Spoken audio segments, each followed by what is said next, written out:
Shalom, selamat malam saudaraku yang terkasih dalam Tuhan kita Yesus Kristus. Kita bersyukur di malam hari ini kita bertemu kembali dalam perenungan malam. Sebelum kita memulai perenungan malam kita, mari bersama kita minta bimbingan Roh Tuhan, Roh Kudus Tuhan untuk boleh membimbing menyertai dalam kita melakukan perenungan malam di malam hari ini. Mari kita berdoa. Terima kasih Tuhan atas penyertaan, atas kasih Tuhan yang tetap boleh kami rasakan hingga pada malam hari ini. Kami bersyukur sebab kami tetap dibimbing disertai oleh Tuhan. Dan ketika Tuhan di malam hari ini kami hendak membaca dan merenungkan firman Tuhan, biarlah Tuhan sendirilah yang bersama-sama dengan kami. Biarlah Roh Tuhan boleh hadir di dalam hati kami dan kami boleh dimengertikan apa yang hendak kami baca dan kami renungkan. Oleh sebab itu Tuhan berfirmanlah, karena kami anak-anak Tuhan telah siap mendengarkan. Amin. Saudaraku yang terkasih dalam Tuhan kita Yesus Kristus, pembacaan Alkitab kita di malam hari ini terambil dari Bilangan pasal 23 ayat yang keempat hingga ayat yang ke-12. Bilangan pasal 23 ayat yang keempat hingga ayat yang ke-12, demikianlah firman Tuhan. Maka Allah menemui Bileam, lalu Bileam berkata kepadanya, "Ketujuh mezbah itu telah kuatur dan kupersembahkan seekor lembu jantan dan seekor domba jantan di atas setiap mezbah." Kemudian Tuhan menaruh perkataan ke dalam mulut Bileam dan berfirman, "Kembalilah kepada Balak dan katakanlah demikian." Ketika ia kembali, maka Balak masih berdiri di situ di samping korban bakarannya, bersama dengan semua pemuka Moab. Lalu Bileam mengucapkan sanjaknya kepekatannya, "Dari Aram aku disuruh datang oleh Balak raja Moab, dari gunung-gunung sebelah timur.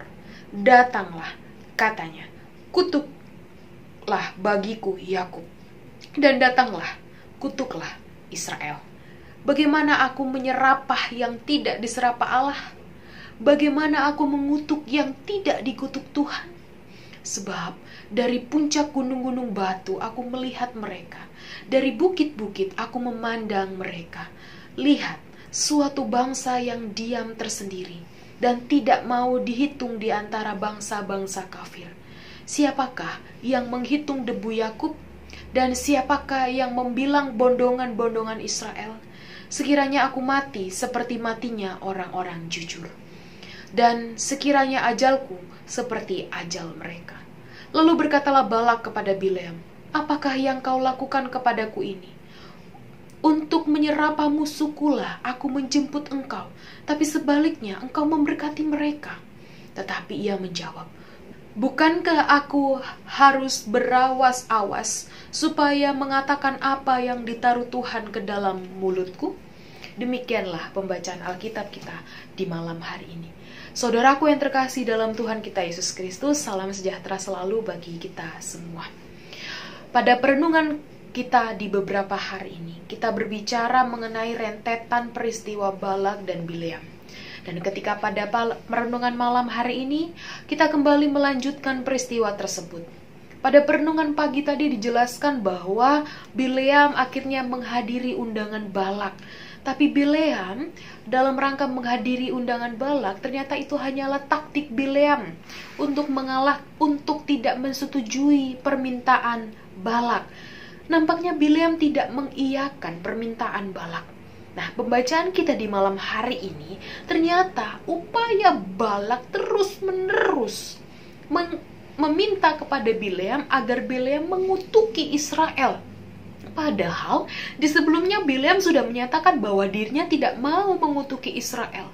Bileam tidak akan mengubah komitmennya untuk mengikuti keputusan Allah, karena menurut Bileam hanya Allah lah yang memiliki kekuasaan, bukan dirinya. Meski dirinya dikenal sebagai orang paranormal, dikenal sebagai orang yang dapat mengutuki atau memberkati dengan perkataan yang keluar dari mulutnya, tapi Bileam memiliki pengertian bahwa apapun yang terjadi, hanya Allah yang memiliki kuasa. Nah saudaraku, dari dua orang ini tadi, ketika ia melihat bangsa Israel, dua orang ini memiliki sudut pandang yang berbeda. Yang pertama yaitu Balak, ia melihat Israel sebagai musuh dan harus dikutuk. Sedangkan Bileam yang melihat bangsa Israel adalah bangsa yang kudus, sebab bangsa Israel adalah bangsa yang diberkati oleh Allah. Bileam dipenuhi oleh Roh Allah dan ia mengucapkan berkat yang indah bagi bangsa Israel. Besarnya materi, upah, jaminan yang dijanjikan Balak tidak membuat Bileam tergoda, tidak membuat Bileam mengubah komitmennya untuk tetap setia kepada Tuhan, untuk tetap melakukan perintah Tuhan. Nah saudaraku, lewat kejadian di atas, apa yang dapat kita pelajari dalam perenungan kita di malam hari ini? Kita mengerti bahwa kekuasaan Allah tidak ada seorang pun yang dapat menandingi. Sehebat apapun kekuasaan manusia, kekuatan manusia, sebesar apapun jabatan yang dimiliki, banyaknya apapun materi kekayaan yang melimpah, tidak akan mampu menandingi kuasa, kedudukan, kekayaan, kehebatan Allah. Kita harus mengerti saudaraku bahwa apapun yang kita miliki pada saat ini, baik itu kedudukan, kesehatan, kehormatan, pangkat, jabatan, kekayaan, itu semua Tuhan yang memberi. Jadi kita diingatkan untuk tidak sombong, menyombongkan diri di hadapan Tuhan. Tuhan tidak bisa digantikan dengan apapun yang kita punya. Nah, ketika kita memahami hal ini, kita beranjak dengan hal yang lain. Dengan demikian kita mengerti juga ketika kita memiliki permasalahan, ketika kita memiliki himpitan, pergumulan, sakit, penyakit yang kita derita, itu tidak jauh lebih besar daripada Allah kita. Kita masih memiliki Allah yang jauh lebih besar, yang jauh lebih berkuasa dari setiap permasalahan, pergumulan, sakit, penyakit, himpitan yang kita alami, yang menimpa pada diri kita. Jika kita saat ini sedang bergumul untuk berjuang, untuk mengatasi segala hal apapun yang terjadi di dalam diri kita, hendaknya kita tidak berpikir bahwa kenapa Tuhan tidak menyembuhkan, mengapa Tuhan tidak memberikan yang terbaik pada keluarga saya, mengapa Tuhan tidak memberikan berkat kepada saya. Namun kita harus melihat dari sudut pandang iman kita, yaitu bahwa apapun yang kita punya adalah milik kepunyaan Allah, termasuk tubuh kita. Oleh sebab itu Bapak Ibu Saudaraku, ketika kita dalam keadaan lemah pun, kita harus menyandarkan dan membawa pergumulan hanya kepada Allah saja. Inilah bentuk hidup berjuang di dalam dunia. Di dalam kehidupan di dunia, kita harus berjuang. Karena kita percaya bahwa tetap ada Allah yang menyertai dan bertindak dalam kehidupan kita. Tuhan Allah tidak pernah sekalipun meninggalkan kita. Meski sampai saat ini kita masih merintih, masih berseru, meminta belas kasih Tuhan untuk memulihkan kehidupan kita. Inilah kehidupan di dunia. Semua yang kita miliki pasti ada batasnya. Baik kesehatan, baik kekayaan, jabatan, kedudukan, semua ada masanya. Tidak seterusnya kita akan sehat. Tidak seterusnya kita akan duduk dalam jabatan kita. Pasti ada masanya. Pasti akan ada ukurannya berapa tahun harus pensiun meninggalkan itu. Nah, ketika kita sudah mengerti, oleh sebab itu baik dalam kondisi apapun, baik dalam kondisi sehat, sakit, keadaan duka cita, sukacita, bekerja atau tidak, dalam pergumulan atau dalam kesenangan, semuanya harus bersandar kepada Tuhan. Semuanya harus diserahkan kepada Tuhan, karena Tuhanlah yang memegang kendali kehidupan kita.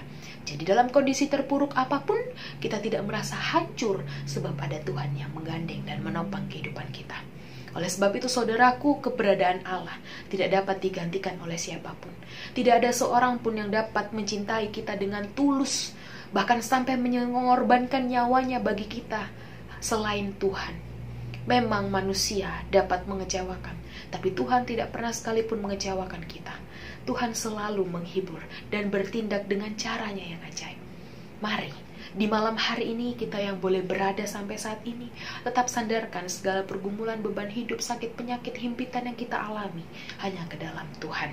Sebab di dalam Tuhan, Tuhan memberikan kelegaan. Tuhan selalu beserta dengan kita. Mari kita berdoa. Bapa dalam kerajaan surga, terima kasih. Kami di hari ini, di malam hari ini belajar bagaimana ketika kami memiliki apapun yang ada di dalam diri kami, apapun yang sedang terjadi di dalam kehidupan kami, semuanya itu seturut dan kehendak Tuhan. ketika kami mau menyerahkan ke dalam tangan Tuhan. Biarlah Tuhan yang bertindak di dalam kehidupan kami. Kami percaya bahwa apapun yang boleh kami alami, itu semua karena Tuhan yang memberkati, itu semua karena Tuhan yang memberi, dan kami harus berjuang, kami harus mensyukuri apapun yang terjadi dalam kehidupan kami.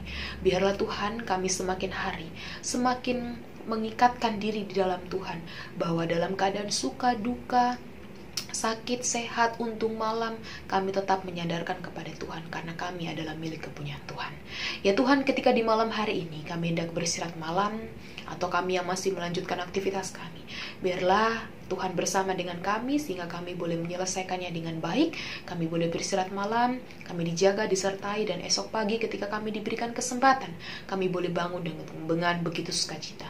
Terima kasih Tuhan, ini doa dan syukur kami. Kami mau peralaskan hanya di dalam satu nama Tuhan kami, Yesus Kristus, yang adalah Tuhan dan Juru Selamat kami yang hidup. Kami berdoa. Amin.